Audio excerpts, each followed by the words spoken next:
आज वीडियो के second part में हम कवर अप करने वाले एक इंपॉर्टेंट टॉपिक जहां पर हम ये जानेंगे कि जब ब्रिटिशर्स इंडिया में आए थे तो हमारे अलग अलग सेक्टर्स में क्या क्या कंडीशन थी, जिसमें से आज हम इस वीडियो में कवर अप करेंगे हमारा पहले सेक्टर के बारे में जो कि है एग्रीकल्चर सेक्टर। ब्रिटिशर्स जब इंडिया में रूल कर रहे तो हमारी एग्रीकल्चर सेक्टर की क्या कंडीशन रही होगी, ये सवाल एक छोटा सा मैं आपसे पूछना चाहूंगा।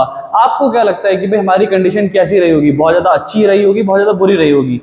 तो आपके दिमाग में आ पा रहा होगा कि नहीं सर, हमारी कंडीशन इतनी भी ज्यादा अच्छी नहीं रही होगी, क्योंकि ब्रिटिशर्स तो हमें क्या करते थे, एक तरह से एक्सप्लॉइट करते थे यहाँ पे इंडिया में, है ना। तो चलिए इसी को आज हम यहाँ पे कवर अप करेंगे। हमारा जो टॉपिक है वो है state of agriculture sector during the British Raj. अब यहाँ पे क्या बताया जा रहा है, पहली कंडीशन में हमें ये कहा जा रहा है कि भाई around 72% of the population of the country was engaged in the agriculture sector. However this sector suffered with the stagnation, deep stagnation and the chronic backwardness। ये कह रहे हैं कि हमारी जो टोटल पॉपुलेशन थी उसकी लगभग 72% तक की पॉपुलेशन क्या करती थी भाई, खेती बाड़ी करती थी, एग्रीकल्चर सेक्टर में एंगेज थी, ठीक है। लेकिन इसके बावजूद जितने लोग जब एग्रीकल्चर सेक्टर में काम कर रहे थे, इसके बावजूद क्या था, हमारा एग्रीकल्चर सेक्टर बैकवर्ड था, स्टेगनेंट था। क्यों था बैकवर्ड और स्टेगनेंट? कब होता है कि बेसिकली स्टेगनेंट ऐसी सिचुएशन होती है जहां पर हमारी कोई भी ग्रोथ नहीं हो रही होती, एग्रीकल्चर सेक्टर में लोगों की कोई ग्रोथ हो रही थी। इसके अलावा वो बैकवर्ड भी थी क्योंकि पर कैपिटा इनकम क्या थी, वहां पे जनरेशन बहुत ज्यादा कम था, बिल्कुल भी नहीं था, कोई इंप्रूवमेंट ही नहीं आ पा रहा था। अब क्यों नहीं आ रहा था और गवर्नमेंट क्या कर रही थी, ब्रिटिश गवर्नमेंट हमारे इंडियंस के साथ, वो हम यहाँ पे पढ़ने वाले हैं कुछ इंपॉर्टेंट फीचर्स को कवर अप करके। तो इसी चीज का यहाँ पे बताया गया है कि following are the principal features of the Indian agriculture on the eve of independence.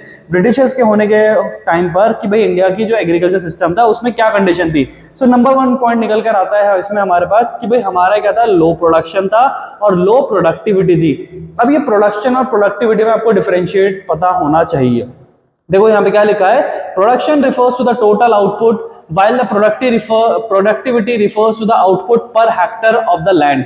देखो प्रोडक्शन के बारे में क्या कहा जा रहा है कि भाई हमें क्या करना चाहिए था, हम अपने पोटेंशियल लेवल जो था उसको अचीव ही नहीं कर पा रहे थे। हम ज्यादा से ज्यादा प्रोड्यूस कर सकते थे लेकिन प्रोड्यूस ही नहीं कर पा रहे थे। फॉर एग्जाम्पल के लिए मैं आपको एग्जाम्पल यहाँ पे बता रहा हूँ कि भाई 100 kg हम प्रोड्यूस कर सकते थे लेकिन हम 100 kg प्रोड्यूस ही नहीं कर पा रहे थे। हम उसकी जगह प्रोड्यूस कर पा रहे थे 80 kg तक का वीट या फिर राइस, हम यहाँ पे एग्जांपल मान लेते हैं। तो हम अपने पोटेंशियल लेवल को हिट ही नहीं कर पा रहे थे, ज्यादा प्रोडक्शन नहीं कर पाते थे। अब इसकी कारण क्या थे भाई, ब्रिटिशर्स हमें एक्सप्लॉइट करते थे, हमारे लिए फैसिलिटीज नहीं थी, ठीक है ना, और इस तरह से हमें यहाँ पे प्रॉब्लम फेस करनी पड़ी थी प्रोडक्शन को लेके। इसके साथ साथ बताया गया कि प्रोडक्टिविटी भी कम थी। प्रोडक्टिविटी क्या थी, पर हेक्टर, वो भी कम थी। यानी कि इसको समझने के लिए मैं आपको एग्जाम्पल से और बताता हूँ कि भाई जो पर हेक्टर, यानी कि आप ये समझिए 1 स्क्वायर किलोमीटर का लैंड है, फाइन, एक एग्जाम्पल है सिर्फ। तो यहाँ पे 1 स्क्वायर किलोमीटर का लैंड है, इसमें अगर हम इस पीस ऑफ लैंड में अगर हम क्या कर सकते हैं, 100 kg वीट को ग्रो कर सकते हैं, लेकिन हम उसकी जगह क्या कर रहे हैं, इस 100 kg वीट जो हम इस लैंड से अचीव करेंगे उसकी जगह हमें यहां से सिर्फ मिल रहा है 60 kg, ठीक है। तो यहाँ पे क्या होगा, प्रोडक्टिविटी भी कम आ रही है। अब ऐसा क्यों था भाई, यहाँ पर फैसिलिटीज की कमी थी, ठीक है, लोगों के पास इंसेंटिव्स नहीं थे, मतलब कैपिटल नहीं हुआ करती थी पैसा लगाने के लिए, या फिर वो फार्मिंग करते थे तो खुद के लिए फार्मिंग करते थे, कमर्शियल फार्मिंग कम करते थे। तो ये सब कारण है यहाँ पर निकल कर आते हैं हमारे सामने। तो यहाँ पे कहा जा रहा है production refers to the total output while the productivity refers to the output per hectare of the land, ठीक है। नेक्स्ट केस में बताया गया है कि भाई दोनों ही हमारे लिए क्या थे, हमें दोनों से क्या मिल रहा था, आउटपुट कम मिल रहा था, ठीक है, प्रोडक्शन से भी प्रोडक्टिविटी से भी। इसके अलावा हमें यह कहा जा रहा है भाई this was because of the lack of resource and the lack of incentives. ये किस चीज की कमी के कारण बताया जा रहा है, ऐसा हो रहा था भाई लोगों के पास कैपिटल नहीं था पैसा इन्वेस्ट करने के लिए, लोग बहुत गरीब थे, लोगों के पास पैसा नहीं होता था तो वो इन्वेस्टमेंट नहीं कर पाते थे, इन्वेस्ट नहीं करेंगे तो इनकम नहीं जनरेट हो पाती थी, है ना। तो इस तरह से इसके बाद कहा जा रहा है बल्कि एक और रीजन यहाँ पे बताया गया है कि इसका एक और कारण है, वो ये था भाई tiller were exploited by the zamindars. Tillers को कौन एक्सप्लॉइट करता था, जमींदार करते थे। अब टीलर्स कौन थे वो हम आने वाले पार्ट में ही पढ़ेंगे, लेकिन छोटा सा बता भी देता हूं भाई, टीलर्स वो लोग थे जो जमींदार्स के अंडर में काम करते थे। अब जमींदार्स कौन थे यही अब हमें यहाँ पे समझना है, ठीक है।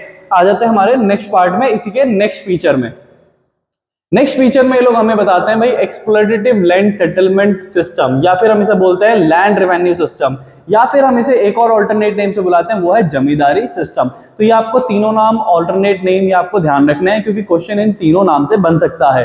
तो यहाँ पे जो पहला आ गया हमारे पास में कहते हैं the British government introduce a unique system of the land settlement in the India known as a zamindari system. Britishers ने क्या करा, एक बहुत ही यूनिक सिस्टम इंडिया में लेकर आ गए जिसके थ्रू वो अपनी इनकम जनरेशन कर सकते थे कॉन्टिन्यूसली, ठीक है, कॉन्टिन्यूसली क्या कर सकते थे, अपनी इनकम जनरेट कर सकते थे। और ऐसा सिस्टम बिठाया कि इंडियंस ही इंडियंस को क्या करने लगे, एक्सप्लॉइट करने लगे, और इसी सिस्टम को नाम दिया गया है लैंड रेवेन्यू सिस्टम या फिर जमींदारी सिस्टम, ठीक है। अब इसमें होता क्या था कि भाई जो जमींदार थे, एक बड़ा पीस ऑफ लैंड का अगर हम बात करें या एक पर्टिकुलर एरिया की बात करें, उस सभी एरिया का जो मालिक बना दिया जाता था, उस सभी एरिया की जो जमीनें थी उसका जो मालिक बना दिया जाता था, एक सिंगल पर्सन को बना दिया जाता था और उसी को कहा जाता था जमींदार। बाकी लोग जो उस एरिया में रहते थे उन्हें काम करना पड़ता था उस जमींदार के अंडर में, ठीक है। अभी जो पर्सन था जमींदार, ये क्या करता था, ये गवर्नमेंट को फिक्स टैक्स प्रोवाइड करता था, ब्रिटिश गवर्नमेंट को फिक्स टैक्स प्रोवाइड करता था, जिसमें इसको एक फिक्स टैक्स देने के बाद ये फ्री हो जाता था कि ये कितना भी प्रॉफिट जनरेट करा ले इन लोगों से काम करा के, जिन्हें हम टीलर्स बोलते हैं। टीलर्स कौन लोग थे, जो इनके अंडर में काम करते थे। क्या लिखा है आगे, कवर अप करते हैं, कहते हैं owner of the soil is known as a zamindar. जो भी जमीन के मालिक थे उन्हीं को हम यहाँ पे जमींदार बोलते थे, क्योंकि पूरी जमीन का मालिक एक ही पर्सन को बना दिया जाता था, वो हो गया जमींदार। और इसके बाद कहता था labour who work under the जमींदार नोन एज द टीलर। जो लोग इनके अंडर में काम कर रहे हैं वो लोग बन गए टीलर। इसके अलावा कहा गया भाई zamindar were recognised as a permanent owner of the soil and they were paid a fix amount to the government as a land revenue. इन्हें क्या करना पड़ता था, लैंड रेवेन्यू के नाम पे फिक्स टैक्स प्रोवाइड करना पड़ता था ब्रिटिश गवर्नमेंट को। इसके बाद कहते हैं after paying a fix tax amount the government they were free to extract as much as from the tiller of the soil as they could. अब यहाँ पर क्या होता था कि भाई जमींदारी को, जो जमींदार लोग थे, इन्हें एक फायदा देखने लगा कि भाई हम क्या करेंगे, अगर गवर्नमेंट को फिक्स टैक्स दे देंगे तो उसके टैक्स देने के बाद अगर कुछ भी बचेगा तो वो हमारा प्रॉफिट होगा। तो इस लालच के कारण ये लोग जो टीलर्स थे, जो लोग इनके अंडर में काम करते थे, इन्हें एक्सप्लॉइट करना शुरू कर दिया, उनसे ज्यादा मजदूरी कराना शुरू कर दी, पैसे कम से कम देना शुरू कर दिए, है ना। तो इस तरह से एक्सप्लॉइट करना शुरू करा। अब कम से कम पैसे मिल रहे हैं तो लोगों क्या कर पा रहे थे, सिर्फ लोग अपना सर्वाइवल कर पा रहे थे। उनके पास इतना पैसा भी था कि वो इन्वेस्टमेंट करके कहीं अपने लिए जमीन खरीद लें, या जो उनके पास अवेलेबल छोटी मोटी जमीन थी भी उस पर वो कोई फार्मिंग कर लें, जिसके थ्रू वो सेल कर लें, कमर्शियल फार्मिंग कर लें, है ना। इस तरह से आगे बढ़ते हैं। आगे कहा गया है कि भाई zamindars did nothing to improve the condition of agriculture. देखो जमींदार्स ने क्या करा, सिर्फ एक्सप्लॉइट करा, किसको, हम इंडियंस को, जो वो कि जमींदार्स भी इंडियंस ही थे, लेकिन उन्होंने क्या करा, एक्सप्लॉइट करा लालच में आकर। अब यहाँ पर लेकिन उन्होंने क्या करा, बिल्कुल भी नहीं करा। यहाँ पे देखो एक्सप्लॉइट तो कर रहे थे, लेकिन उन्होंने कभी कदम ये भी नहीं उठाया कि एग्रीकल्चर को क्या करा जाए, एग्रीकल्चर इंफ्रास्ट्रक्चर को इंप्रूव करा जाए। तो उसी के लिए कह रहे हैं कि भाई zamindars did nothing to improve the condition of agriculture in India. It led to the unlimited exploitation of the tillers by the soil या of the soil by the जमींदार। तो कह रहे भाई जमींदार के थ्रू क्या करना शुरू कर दिया गया, अनलिमिटेड एक्सप्लॉइटेशन लीड हुआ, ठीक है। इसी साथ साथ बोलते हैं कि भाई tiller were reduce to the status of the landless labour. अब एक ऐसी कंडीशन आ गई कि यहाँ पर जो टीलर्स होते थे उनको एक स्टेटस दे दिया गया है लैंडलेस लेबर का। क्यों, क्योंकि लैंडलेस लेबर कौन थे, जो जमींदार के अंडर में काम कर रहे थे। अब इनके पास खुद की तो कोई जमीन नहीं हुआ करती थी, है ना, नहीं इनके पास इतने पैसे थे कि आगे क्या करें, इन्वेस्टमेंट करें और अपनी जो लिविंग्स है उसे इंप्रूव करें। तो यहाँ पर इन्हें स्टेटस दे दिया भाई ये है लैंडलेस लेबर, ये लोगों के पास कुछ भी नहीं है, ठीक है। नेक्स्ट फीचर आ जाता है हमारा फूड कमर्शियलाइजेशन ऑफ एग्रीकल्चर। अब देखो जब इंडिया में ब्रिटिशर्स आए तो ब्रिटिशर्स ने देखा कि भाई इंडियंस क्या करते हैं, इंडियंस तो बड़े मिलजुल के रहते हैं, मिलजुल के जो रहते हैं, लेकिन ये लोग क्या करते हैं, जितनी भी खेती बाड़ी करते हैं वो अपने पर्सनल पर्पस के लिए करते हैं। पर्सनल पर्पस से हमारा मतलब है कि भाई सब्सिस्टेंस फार्मिंग करते हैं। सब्सिस्टेंस फार्मिंग हम किसे कहते हैं, ये एक ऐसी कंडीशन है जहां पर जो लोग हैं वो ग्रो करते हैं अपने लिए क्रॉप्स को, वेजिटेबल्स को, फ्रूट्स को, लेकिन अपने पर्सनल कंजप्शन के लिए या फिर अपने रिलेटिव्स के साथ शेयर करते हैं या नोन के साथ एक्सचेंज कर लेते हैं। जब ब्रिटिशर्स इंडिया में आए तो उन्होंने देखा यहाँ तो लोग सब्सिस्टेंस फार्मिंग कर रहे हैं, तो उन्होंने इस चीज का फायदा उठाया। उन्होंने क्या करना शुरू करा, कमर्शियलाइजेशन करना शुरू करा, लोगों को फोर्स करना शुरू करा कि आप क्या करो, सब्सिस्टेंस फार्मिंग नहीं करोगे, आप क्या करोगे, कमर्शियल करोगे, यानी कि आप जो भी ग्रो करोगे इसे मार्केट में सेल करना पड़ेगा, और नहीं सेल करोगे तो फोर्सफुली सेल कराया जाएगा या फिर आपको एडवांस पेमेंट दे दी जाएगी। तो उसी के बारे में यहाँ पे बताया जा रहा है, कहते हैं food commercialisation of agriculture. Britishers forced people to shift from the subsistence cultivation into the commercial farming। Britishers ने हमें फोर्स करा from the subsistence to commercial farming. इसके अलावा कहते हैं farmers were the force to shift to produce indigo also.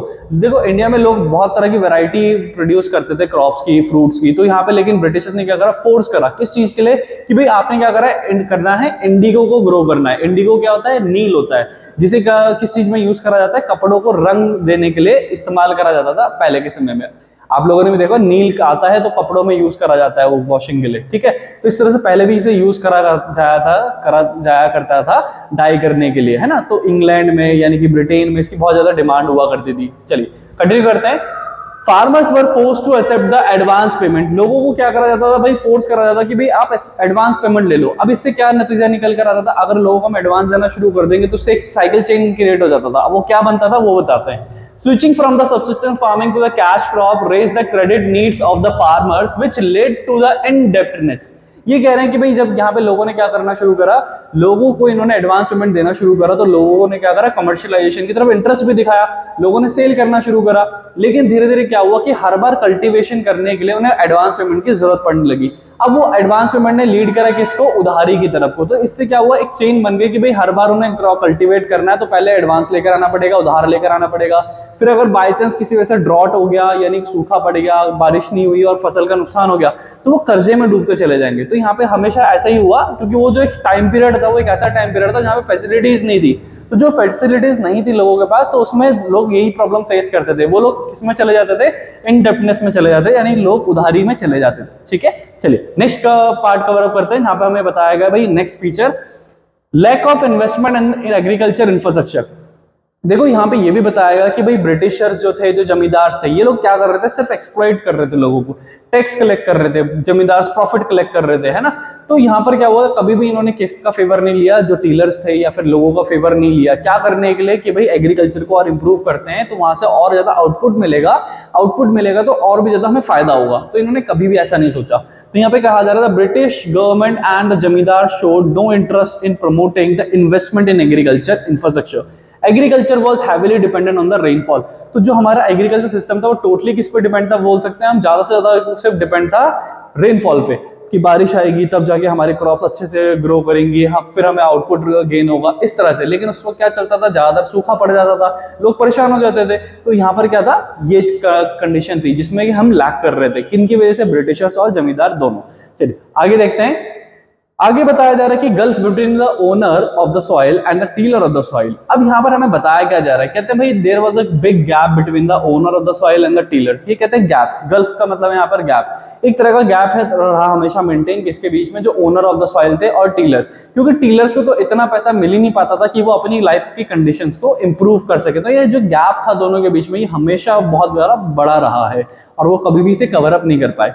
इसके अलावा कहा जा रहा है, tiller of the soil did not have the resources to invest while the owner had no interest. देखो यहाँ पे कहा जा रहा है कि जो टीलर्स इनके पास कभी भी इन्वेस्टमेंट के लिए पैसे थे ही नहीं, और यहाँ पे ओनर ऑफ द सॉइल को कभी इनके लिए कोई इंटरेस्ट था भी नहीं कि ऐसा कुछ कर पाए।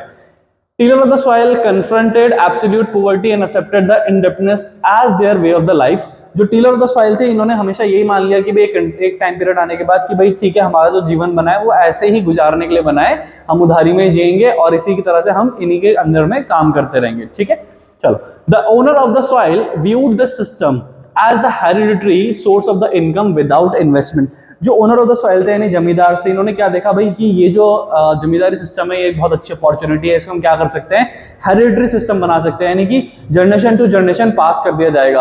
अगर पहले पिताजी क्या है, जमींदार है, तो बाद में बेटा भी जमींदार हो जाएगा और फिर बाद में उनका बेटा जमींदार हो जाएगा। कि इसमें क्या नहीं करना पड़ रहा है, हमें कोई इन्वेस्टमेंट नहीं करनी पड़ रही है, बस लोगों से ही काम करवाना पड़ रहा है और गवर्नमेंट को फिक्स टैक्स देना पड़ रहा है। तो उसके लिए वो क्या करते हैं, लोगों को एक्सप्लॉइट करते थे ज्यादा से ज्यादा। तो यहाँ पर क्या सोचा इन्होंने कि भाई इसको क्या बना देते हैं, हेरिडिटरी सिस्टम बना देते हैं, जनरेशन टू जनरेशन ये पोजीशन पास कर दी जाएगी।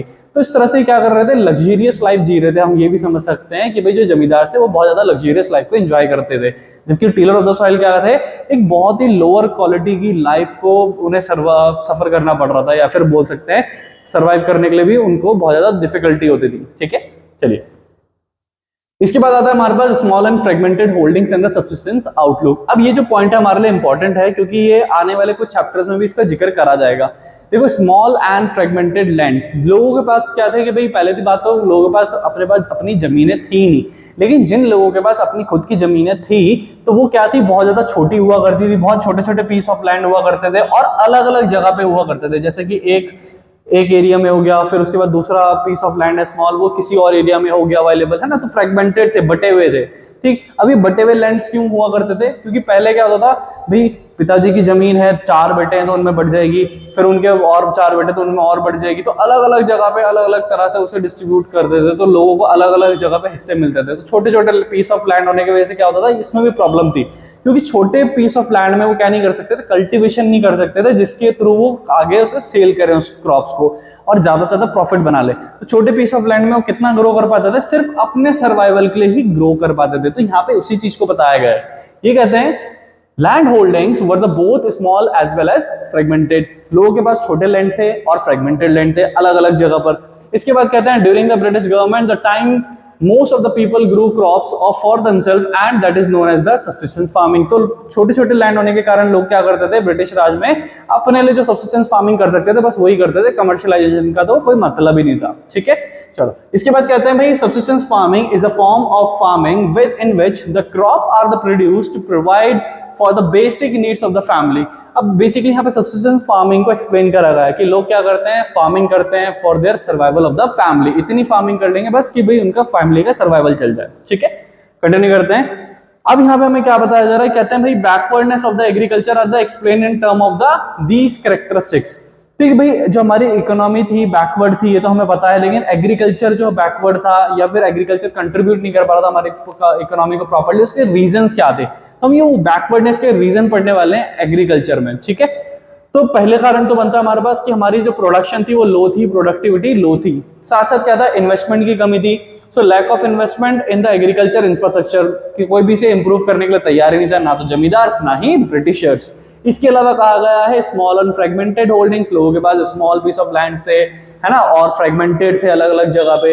इसके अलावा कहा गया सब्सिस्टेंस आउटलुक। सब्सिस्टेंस आउटलुक का मतलब क्या होता है कि भाई यहाँ पर लोगों के पास क्या था कि भाई एक ही आउटलुक था, मतलब सोचने का तरीका यह था कि भाई जो फार्मिंग हो सकती है वो हम खुद के लिए कर सकते हैं, है ना, कमर्शियलाइजेशन तो पॉसिबल ही नहीं है। Force commercialisation of the agriculture, और अगर कोई कमर्शियलाइजेशन कर भी रहा है तो यहाँ पर क्या करा जाता था कि भाई उसको फोर्स करा जाता था किस चीज के लिए, एक पर्टिकुलर चीज के लिए। मैंने आपको नाम बताया था, इंडिगो के लिए। वैसे तो लोग सब्सिस्टेंस फार्मिंग करते थे, लेकिन उन्हें फोर्स करा जाता कमर्शियलाइजेशन करो।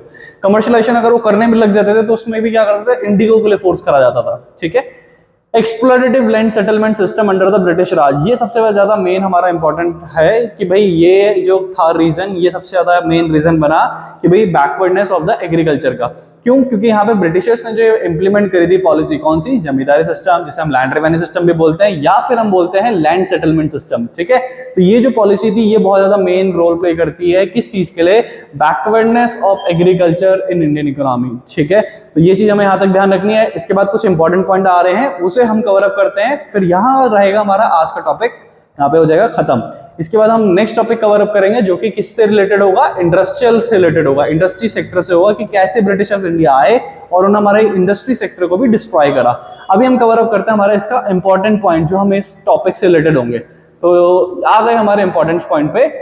अब यहाँ पे पहले पॉइंट में क्या कह रहे हैं कि भाई from 1760 till 1943 India was hit by a terrible famine. ये कहते हैं भाई 1760 से लेके 1943 तक इंडिया किस चीज से हिट रहा, फेमाइन से हिट रहा। अभी फेमाइन क्या है, फेमाइन एक ऐसी कंडीशन है जहाँ पे लोगों को फूड की शॉर्टेज हो जाती है, लोग को खाना नहीं मिल पा रहा होता तो भूखमरी के कारण मर भी रहे होते हैं। तो यहाँ पे ये चीज बताई गई है। इसके साथ साथ कहते हैं भाई famine refers to the severe shortage of the food resulting in the violent hunger and the starvation. लोग भूखमरी के कारण मर रहे होते हैं, लोगों को खाना नहीं मिल पा रहा होता, तो उसी चीज को यहाँ पे एक्सप्लेन करा गया। इसके साथ साथ चीज बता रहे हैं कि भाई इंडिया में सबसे ज्यादा जो हाईएस्ट फेमाइन हमें देखने के लिए मिला है वो कब देखने के लिए मिला है, 1943, जो कि कहा था, बंगाल। तो कहते हैं in the 1943 Bengal famine was the happened and it was not caused by the drought but rather was the result of the complete policy failure during the British era. अभी कह रहे हैं कि भाई यहाँ पर देखो पहले के समय में भूखमरी होती थी तो किस कारण से होता था, प्रोडक्शन नहीं हो पाई। प्रोडक्शन क्यों नहीं हो पाई, क्योंकि सब कुछ डिपेंड था रेनफॉल पे। बारिश होगी तो क्या होगा भाई, अच्छी क्रॉप्स, अच्छी फसलें हमारी ग्रो होंगी, लेकिन बारिश नहीं हुई तो क्या होगा, सारी फसलें खराब हो जाएंगी। लेकिन ये कह रहे हैं कि फेमाइन यहाँ पे जो हुआ था सिर्फ ड्रॉट के कारण नहीं हुआ था, मतलब सूखा वूखा तो पड़ता था, वो कॉमन भी था, लेकिन सिर्फ सूखा होने के कारण नहीं पड़ा। यहाँ पे एक रीजन और भी था, वो रीजन था कि भाई जो ब्रिटिशर्स थे उन्होंने अपनी जो पॉलिसीज इंप्लीमेंट करी थी, जो लोगों पे कंडीशंस थी, जो लोगों को एक्सप्लॉइट करा जा रहा था अलग अलग तरह से एग्रीकल्चर फील्ड में, उस कारण तक उन पे कभी भी ठीक से फूड ग्रेन्स पहुंच ही नहीं पाते थे, है ना, क्योंकि जमींदार क्या कर रहे हैं, अपनी लग्जरियस लाइफ एंजॉय कर रहे हैं, लोगों को एक्सप्लॉइट कर रहे हैं, उनके फैसिलिटीज के लिए कोई चीज ध्यान ही नहीं दी जा रही है। तो इस कारण से तो यहाँ पे जो था ब्रिटिशर्स की जो पॉलिसी थी वो कंप्लीटली फेल होती जा रही थी, इस वजह से ये भी एक कारण बना। अब इसके बाद बताया गया 1943 का जो बंगाल का फेमाइन हुआ जिसमें काफी लोग मरे भी थे। कितने लोग मरे थे उसकी डिटेल है यहाँ पे छोटी सी। It resulted in the death of the some 3 million people due to the malnutrition और डिजीजेस। लोगों को खाना ना मिलने के कारण लोग बीमारियों से ग्रस्त हो गए और यहाँ पे क्या हुआ, वो बीमारी से सफर करने लगे अलग अलग। तो यहाँ पर क्या हुआ, उनकी डेथ होनी शुरू हुई। ऑलमोस्ट कितने लोगों की डेथ हुई, 3 मिलियन पीपल। तो अभी आपको पता होना चाहिए 3 मिलियन पीपल में कितने लाख पीपल होते हैं, ठीक है। चलो, the partition of the country in the 1947 had a negative impact on the Indian agriculture. अब यहाँ पे ये बताया गया भाई एग्रीकल्चर में क्या बताया जा रहा है कि भाई इंडिया में जब पार्टीशन हुआ 1947 में तो इसका एक नेगेटिव और द बैड इंपैक्ट भी पड़ा इंडिया पे। अब वो क्या पड़ा है उसको हम कवर अप करते हैं। यहाँ पे कहते हैं India got 82% of the population and 65% of the food grain area, rich food producing area of the West Punjab and Sindh went to the Pakistan after the partition. This created the food crisis in the country. अभी कहते हैं जो India की जो population थी 100%, उसमें से जब पार्टीशन हुआ तो इंडिया में 82% की पॉपुलेशन रह गई और हमें क्या मिला, 65% तक का फूडिंग ग्रेन एरिया मिला, जहां पे मतलब हम क्या कर सकते हैं, क्रॉप्स को ग्रो कर सकते थे हम इंडियंस के लिए। क्योंकि जो मेजर पार्ट था जहां पर हम फूड ग्रेन्स को ग्रो करते थे या फिर बहुत अच्छे हम क्वालिटी के फूड ग्रेन्स ग्रो करते थे, वो कहाँ चला गया, वो चला गया पाकिस्तान में। लाहौर एक ऐसा पार्ट था कि जहां पर जो पंजाब से कनेक्टेड था और ये ऐसा एरिया माना जाता था कि यहाँ पर जो फूड ग्रेन्स को ग्रो करा जाता है वो बहुत अच्छी क्वालिटी में होता है और यहाँ पर हमेशा क्या रहती है, फर्टिलिटी बहुत स्ट्रांग रहती है, हमेशा रेनफॉल आई जाती है टाइम पे, तो ड्रॉट्स को भी यहाँ पे फेस नहीं करना पड़ता था। तो यहाँ पे क्या था ऑलमोस्ट ये ऐसा एरिया था जिससे हम क्या कर सकते थे, इंडिया की फूड सप्लाई में कोई कमी नहीं आने वाली थी। लेकिन जैसे पार्टीशन हुआ और फूड ग्रेन्स की जो हिस्सा था हमारा जो कि कहाँ चला गया, ये चला गया पाकिस्तान में, है ना। तो इससे क्या हुआ, इंडिया में हमारे लिए शॉर्टेज हो गई फूड की। तो हमें भी क्या करना पड़ा बाद में, हमें स्टार्टिंग के टाइम पीरियड में हमें कई सालों तक हमें फूड ग्रेन्स को इंपोर्ट कराना पड़ा कई डिफरेंट कंट्रीज से, जिसमें हम मेनली इंपोर्ट करा रहे थे यूएसए से। चलिए, तो ये था आज तक अभी का हमारा आज का टॉपिक जो कि कवर अप करा हमने किसके बारे में, एग्रीकल्चर के बारे में, कि भाई कैसे एग्रीकल्चर यहाँ पर एक इंपॉर्टेंट रोल प्ले करता था इंडियंस के लिए, लेकिन इसे एक्सप्लॉइट करा गया बाय द ब्रिटिशर्स। अभी हम नेक्स्ट टॉपिक में कवर अप करेंगे हमारा इंडियन इंडस्ट्रियल सेक्टर, जो कि ये भी हम पढ़ेंगे कि भाई ब्रिटिशर्स इंडिया में आए और उन्होंने कैसे हमारा ये इंडस्ट्रियल सेक्टर डिस्ट्रॉय करा। तो अभी हम मिलेंगे हमारे नेक्स्ट वीडियो में।